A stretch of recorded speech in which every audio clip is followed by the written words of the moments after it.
Coba deh bayangin dua cerita ekonomi yang kontras banget. Di satu sudut dunia, ada negara-negara yang lagi sibuk naikin tembok tarif perdagangannya. Tapi di sudut lain, ada kekuatan konsumen baru yang lagi bangkit dan meledak. Kelihatannya nggak nyambung ya. Nah, hari ini kita bakal coba sambungin titik-titik itu, mulai dari kebijakan proteksionis sampai ke hebohnya retail sepatu olahraga di Asia Tenggara.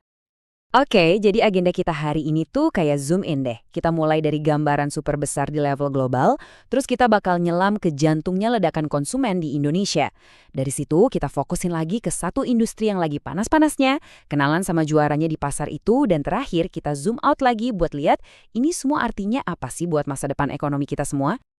Oke, bagian pertama. Biar kebayang, kita pahami dulu situasi globalnya sekarang. Ekonomi dunia tuh sekarang kayak lagi ditarik ke dua arah yang berlawanan banget. Dan ini yang bikin situasinya jadi menarik. Di satu sisi, kita lihat ada tembok-tembok proteksionisme yang lagi dibangun. Contohnya Amerika Serikat. Mereka naikin tarif impor buat baja dan aluminium sampai 2 kali lipat. Tujuannya sih klasik ya, buat ngelindungin industri dalam negeri. Tapi efeknya, ya ini sama aja kayak nutup pintu buat perdagangan global. Nah, ini yang jadi pertanyaan pentingnya. Kalau beberapa pasar terbesar dunia malah jadi makin tertutup, terus di mana dong peluang-peluang baru bermunculan? Di mana letak mesin pertumbuhan ekonomi yang baru? Jawabannya, ada ribuan mil dari sana. Yuk kita langsung terbang ke Indonesia, negara dengan populasi terbesar keempat di dunia. Dan sekarang jadi pusat dari kekuatan konsumen baru yang lagi menggeliat ini. Nah, yang menarik dari kutipan ini bukan cuma soal data, tapi soal sentimennya. Ini tentang optimisme. Apa yang dibilang sama Dayudara Permata dari Pinhome ini bener-bener nunjukin semangatnya anak-anak muda sekarang. Mereka pengen banget investasi buat masa depan, dan kerennya lagi, pertumbuhan ini nggak cuma di Jakarta atau kota besar aja. Jadi, apa sih yang bikin ledakan ini terjadi? Ternyata ini resep yang komplit banget.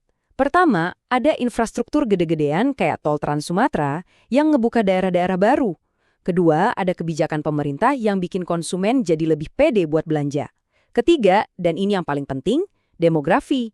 Populasi mudanya banyak banget dan mereka punya daya beli. Buktinya, gampang. Lihat aja pasar properti di daerah kayak Riau dan Lampung yang permintaannya naik gila-gilaan. Oke, dari ekonomi secara umum, sekarang kita kerucutin lagi fokusnya. Kita lihat satu sektor yang jadi contoh sempurna dari tren ini, pakaian olahraga. Biar kebayang segede apa pasarnya, lihat angka ini, 2,23 miliar dolar. Pasar pakaian olahraga di Indonesia itu udah bukan pasar niche lagi. Ini angka raksasa yang nunjukin ada pergeseran gaya hidup ke arah yang lebih sehat. Plus, orang-orang punya uang lebih buat dibelanjain. Tapi yang lebih gila lagi bukan cuma ukurannya sekarang, tapi seberapa cepat dia tumbuhnya. Proyeksi pertumbuhan tahunannya itu lebih dari 7%. Artinya, pasar ini nggak cuma besar, tapi larinya kenceng banget, momentumnya kuat.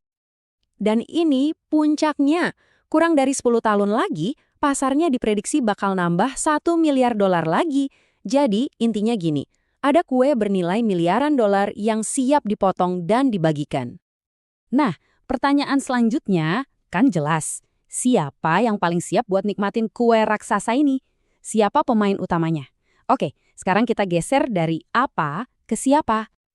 Oke, kenalan yuk sama protagonis dalam cerita kita kali ini. Sebuah perusahaan yang jadi cerminan sempurna dari semua tren ekonomi yang udah kita bahas tadi. Namanya PT MAP Adi Perkasa, atau kita sebut aja MAPA. Mereka ini bukan pemain kaleng-kaleng. Mereka itu bagian dari grup retail raksasa MAP dan udah jadi rajanya retail olahraga, bukan cuma di Indonesia, tapi di seluruh Asia Tenggara. Perjalanan mereka ini nunjukin banget betapa strategisnya mereka. Dimulai dari satu toko sport station di tahun 95, mereka terus inovasi. Momen-momen penting kayak misahin diri jadi perusahaan sendiri di 2015, terus IPO di 2018, dan mulai ekspansi ke luar negeri sejak 2019, itu nunjukin kalau mereka nggak cuma ikutin arus, tapi mereka yang ciptain arusnya. Saya yakin banget kita semua pasti familiar sama pemandangan ini kan? Sport station ini ibaratnya fondasi bisnis mereka. Toko serba ada buat berbagai merek olahraga yang bikin produk-produk ini jadi gampang dijangkau sama semua orang. Nah, ini dia yang nunjukin betapa pinternya strategi mereka. Mereka nggak cuma punya satu jenis toko. Di satu sisi, ada superstore raksasa kayak planetsports.asia. Tapi di sisi lain, mereka juga ngelola toko khusus buat satu merek, kayak Converse misalnya. Jadi, semua segmen pasar bisa mereka layani. Terus gimana caranya perusahaan ini bisa jadi raja dan gimana cara mereka mempertahankannya? Nah, sekarang kita bakal bedah resep rahasia atau strategi mereka. Strategi mereka itu simpel tapi kuat banget, ada 4 pilar utama. Pertama, bikin pengalaman belanja online dan offline itu nyambung tanpa putus. Kedua, gaspol ekspansi ke seluruh ASEAN. Ketiga, manfaatin data buat ambil keputusan yang lebih cerdas. Dan keempat, terus tumbuh dengan cara mengakuisisi perusahaan lain. Ini bukan cuma rencana di atas kertas, ini beneran resep buat mendominasi pasar. Coba lihat grafiknya deh. Ini kelihatan jelas banget ceritanya. Dominasi mereka di Indonesia itu nggak ada lawan. Ada lebih dari 1.300 toko. Tapi yang nggak kalah penting, lihat deh, jejak mereka di Filipina, Vietnam, Thailand, dan negara ASEAN lain itu juga kuat dan terus nambah. Mereka lagi bangun kerajaan retail regional. Kita balik lagi sebentar ke Indonesia. Foto toko di Makassar ini penting banget. Kenapa? Karena ini bukti kalau pertumbuhan mereka itu gak cuma di Jakarta. Mereka masuk ke kota-kota lapis kedua dan ketiga, menangkap denyut nadi kelas menengah yang lagi tumbuh dimanapun mereka berada. Oke, kita udah lihat dari dekat banget soal MAPA. Sekarang, yuk kita zoom out lagi, lihat gambaran besarnya, dan coba sambungin semua benang merahnya. Nah, ini dia intinya. Cerita sukses MAPA itu bukan kejadian langka. Ini adalah cerminan kecil dari sebuah tren raksasa yang lagi terjadi, kebangkitan konsumen ASEAN.